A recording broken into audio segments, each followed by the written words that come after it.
¿Cómo están, queridos colegas y estudiantes? Hoy nos encontramos en presencia de nuestro querido colega Rolando Magne, capacitador e investigador internacional, docente de la UNSA. Con él vamos a tratar un tema muy importante en novedades contables. El tema que vamos a tratar es, para el modelo tributario que tenemos en Bolivia, ¿las NIF es un problema o es una oportunidad? Es importante saber esto porque no se olviden de que el año 1973, cuando se han creado las normas internacionales de contabilidad bajo el comité de la IASC, y que posteriormente fue reemplazado esto por el IASB, IASB, si queremos llamarlo así en inglés. El año 2001 fue reemplazado por las NIF, que ahí tiene vigencia NIF y NICS, que actualmente nosotros debemos conocerlo. Y en el ámbito tributario, ¿de qué manera podemos tomarlo, estas normas internacionales, y cómo engranar los tributos? Vamos a hacer una introducción de todo esto. Bienvenido, Rolando Magni. Gracias, Ángel, por hacerme esta invitación para esta actividad que creo contribuir de cierta forma a la formación, a la profesión que nos apasiona nuestros temas, y presto a cualquier interrogante, enfocar lo que uno conoce, ¿no?, de nuestra área, de nuestra profesión. Gracias, Rolando. Empezaremos por la parte inicial de todo esto. Realmente en Bolivia, ¿cómo lo hemos tomado estas normas internacionales? Y realmente las NIF, ¿cómo lo tomamos aquí en Bolivia, sabiendo que las normas tributarias nos hemos enfocado mucho a lo que es la norma tributaria y como que nos hemos vuelto una contabilidad de recaudación para el tributo y ya no lo hemos tomado muy en serio este tema de los NIF? Bien, inicialmente cuando nosotros manejamos el aspecto tributario, muchos entendemos que está al margen de las IFRS, y por eso ahí viene la pregunta, ¿no? ¿Las IFRS es un obstáculo o es una oportunidad? Pero para contextualizar si es obstáculo o oportunidad, nosotros debemos entender el origen del modelo tributario en Bolivia y el modelo contable que tiene Bolivia. Y a partir de ese origen nosotros vamos a comprender que no es tan distante, más al contrario, siempre ha sido apegado la norma contable a la norma tributaria. Es más, la esencia de la norma tributaria emerge de la parte contable. Y hay que rememorar, hay que retroceder, partir, por decir, de un SIAT, de un Da Vinci, de un Newton, de un Facilito, de lo actual hacia lo atrás. ¿Sí? Y contextualizar qué década, el 2000, el 90, el 80, y centralizarnos dónde se ha originado el modelo tributario y contable. Y a partir de eso vamos a entender que las IFRS no está muy alejado de la realidad tributaria, más al contrario, está apegado al modelo tributario. Y ahí me permito hacer un análisis breve de una reseña que prácticamente nos dice por qué IFRS, por qué normas contables, por qué la norma contable 3, la norma 6, que prácticamente nos ha ayudado mucho y es el modelo que tenemos, de cierta manera híbrido para muchos. Sucede que el modelo tributario aquí en Bolivia emerge del fenómeno natural que ha sucedido el año 82-85. ¿Y por qué tocamos esas fechas para hablar de las IFRS? Porque el año 82-85 sucede un fenómeno no de inflación, sino de hiperinflación. Hemos llegado a unos niveles, a unos estándares. Cuando estaba Hernán Siles Suazo, ¿no? Hernán Siles Suazo, el gobierno popular, ¿sí? Generó eso, ¿no? Un modelo populista, ¿sí? Entonces colapsó el año 82, 83. Piensa Víctor Paz Estenssoro. Y ahí aparece la frase clave, ¿no? Bolivia se nos muere. Y todos decíamos, si Bolivia se nos moría, porque yo me acuerdo, niño, las filas que hacía, la inflación. Es cuando le incorporan en el MND a Gonzalo Sánchez de Lozada y contrata a este señor Jeffrey Sachs de Estados Unidos, ¿no? En realidad llega posterior. Posterior llega. ¿Por qué? Porque en el tercer gobierno de Víctor Paz, el año 85, cuando entra como una alternativa al modelo populista que hubo de la UDP, que fracasó porque llegamos a colapsar con la hiperinflación, peor a la situación que está atravesando Venezuela en este momento. Entonces, a ver, nos centraremos, ¿qué sucede ahí? La inflación por el año 84, estamos hablando de unos 2.000 a 2.300 de inflación. Ojo, wow. 2.000 a 2.300. El 85 ya ha rebasado los 7.000, 8.000% de inflación. Si tú comprabas un bien en San Miguel, que era el límite de la zona sur, el San Miguel, y llegabas hasta el Alto, lo que te costaba 10 pesos, cuando tú llegabas a La Ceja, o sea, cuenten el tramo de San Miguel a La Ceja. ¿En horas? ¿O en minutos? Son prácticamente menos de una hora y media. Lo que tenías tu dinero no tenía el mismo poder adquisitivo. Y no era el doble, no era el triple. Estamos hablando de una inflación de aproximadamente 8.000 de inflación. El más alto de Latinoamérica en entonces. Y ahí es verdad que Bolivia se nos moría. Entonces ahí aparece un documento que prácticamente para mí es el modelo en Bolivia, que es este decreto, ¿no? El decreto 21060, que es el modelo que ha dado lugar a la norma contable 3, a la ley 843, emerge a partir de esto. La libre oferta y demanda. Que lo enfocamos básicamente nosotros como la libre oferta y la demanda, que lo enfocamos como la ley o el decreto de la relocalización, pero en realidad tiene un fondo más importante, ¿sí? Acá declara los feriados, cuándo es feriado, qué días son feriados. Acá declara los cortes de las empresas. No es que el decreto 24051 te trae los cortes 31 de diciembre, 31 de marzo, 30 de junio, sino que esto ya lo traía. Aquí te habla ya del ajuste por inflación antes de la norma contable 3, ¿sí? O sea, aquí es el origen del modelo contable que tenemos en Bolivia. Y claramente aquí podemos expresar... Las horas extras también está aquí, ¿no? No con precisión horas extras, porque no se habría... Bono de antigüedad. Bono de antigüedad, sí, pero las horas extras data de la Ley General del Trabajo ya del 54 más o menos. Pero acá, y mira, yo lo cité puntualmente, acá hizo un punteo, el Decreto Supremo del 29 de agosto del 85. Y hay un artículo que es preciso. Todas las empresas públicas y privadas actualizarán en forma obligatoria el valor de sus activos existentes al 31 de diciembre del año 85. Y hay otro acápite importante que nos habla, a partir de la gestión 86, artículo 145, es obligatorio el ajuste de los estados financieros para reconocer el posible efecto de la inflación, que en su momento no era inflación, era hiperinflación. Sobre los mismos, a este propósito, el Ministerio de Economía, entonces Ministerio de Finanzas, solicitará la cooperación de los organismos técnico-profesionales. ¿Quién elige, Rolando, que nosotros tomemos el tipo de cambio del dólar como medida de actualización? A ver, llegamos a eso. Es importante citar este elemento, porque entonces el gobierno dijo que hagan los especialistas. ¿Cómo vamos a salvar esta situación económica? A través de la contabilidad. ¿Y quién lo debería diseñar eso? El Consejo Técnico de Auditoría y Contabilidad. Lo que hoy no está sucediendo, hoy está sucediendo al revés. Salen las normas a partir de impuestos internos sin consultar a los expertos, al Colegio de Auditores de Bolivia, al Consejo Técnico, a las Big Four que están en Bolivia, a las firmas, lo hacen de una manera unilateral, cuando debiera ser original desde la parte especialista, y lo dice el 21060. Este decreto es más, tiene una fuerza de poder más fuerte que una resolución normativa de directorio. ¿Por qué entonces la Renta empieza a sacar pronunciamientos sin hacer referencia a este decreto? Lo que pasa, esto genera, este decreto 21060 genera el modelo tributario, la ley 843, ¿sí? El año 85, el 20 de mayo, sale la ley 843. Y en ese lapso del año 84, 85, 86, ya el Consejo Técnico dice, nos están llamando a que salvemos la economía del país a través de la información financiera. ¿Y qué hace el Consejo Técnico? Sacan entonces la recomendación número 8 del Consejo Técnico. ¿Y qué es la recomendación número 8? Es el ajuste integral de los estados financieros, ajuste por inflación.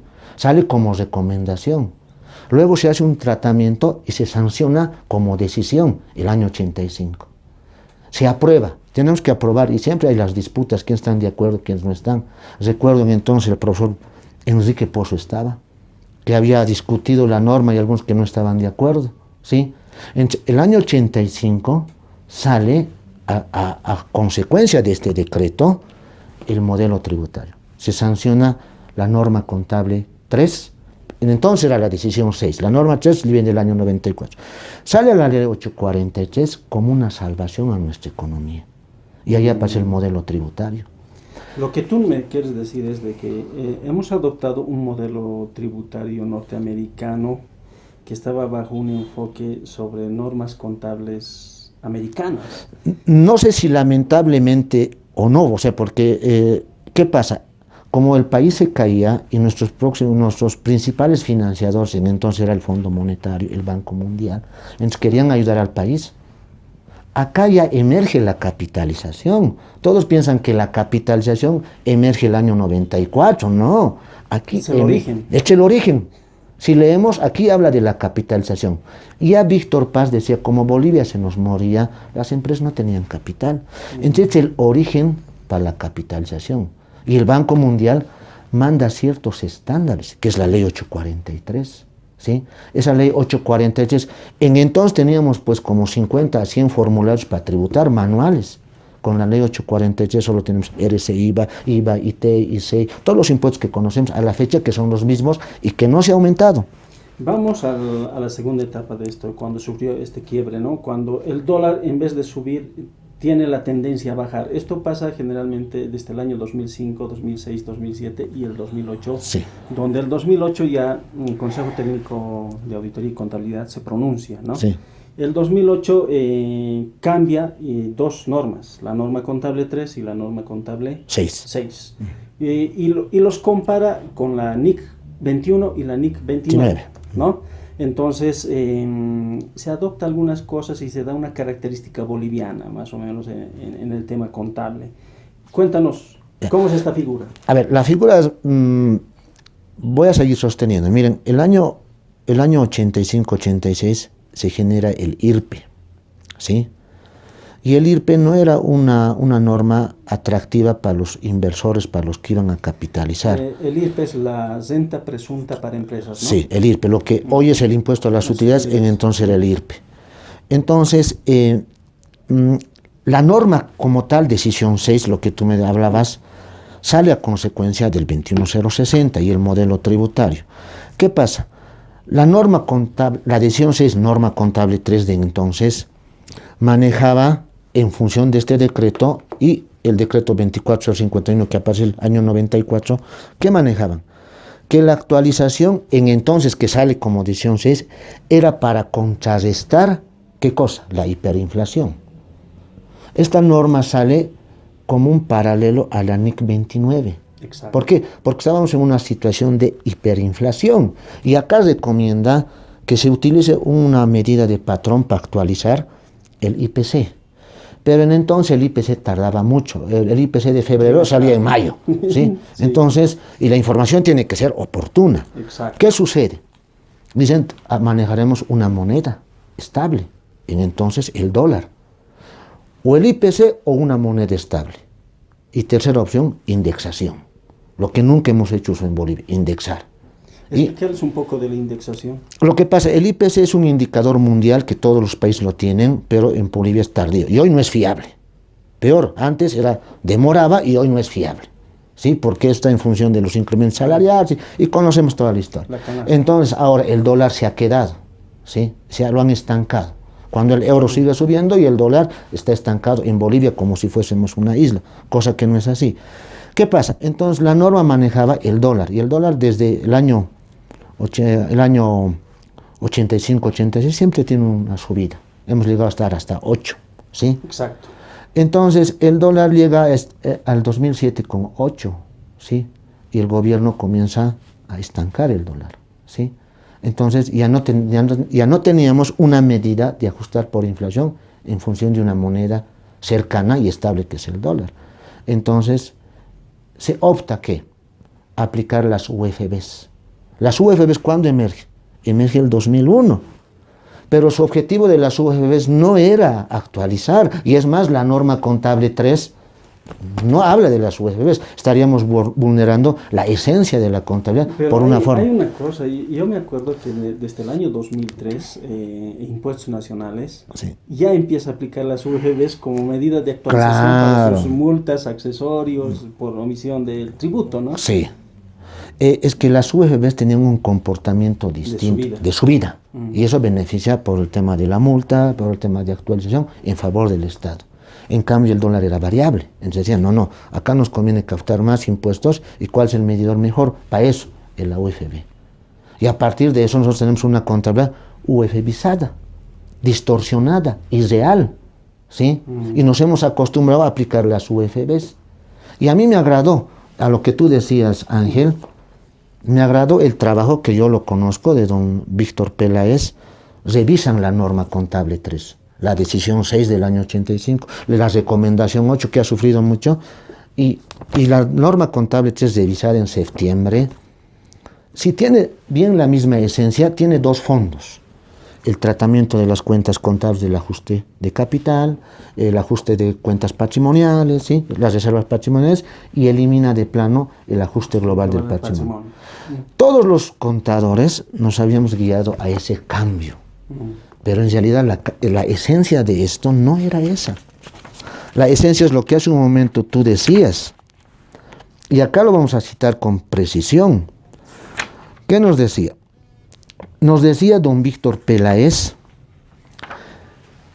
que cuando la inflación, no don Víctor, sino la norma, que él colaboró mucho, nos decía que si la inflación no llega al 12%, no deberíamos hacer ajuste por inflación. Yo me acuerdo que era así, ¿no? Decía 10% si llegas hasta 12%, el Consejo Técnico se va a pronunciar.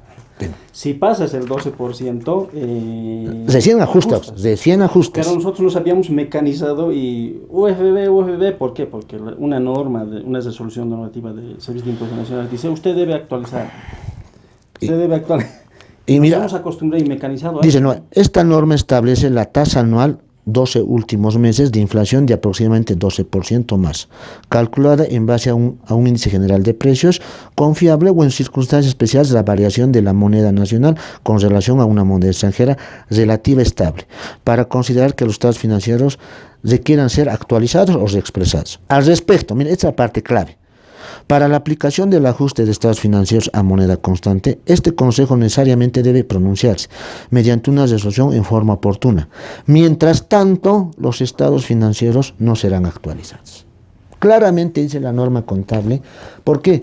Porque esto sale cuando el dólar ya se había estancado y la UFB no muestra la realidad económica.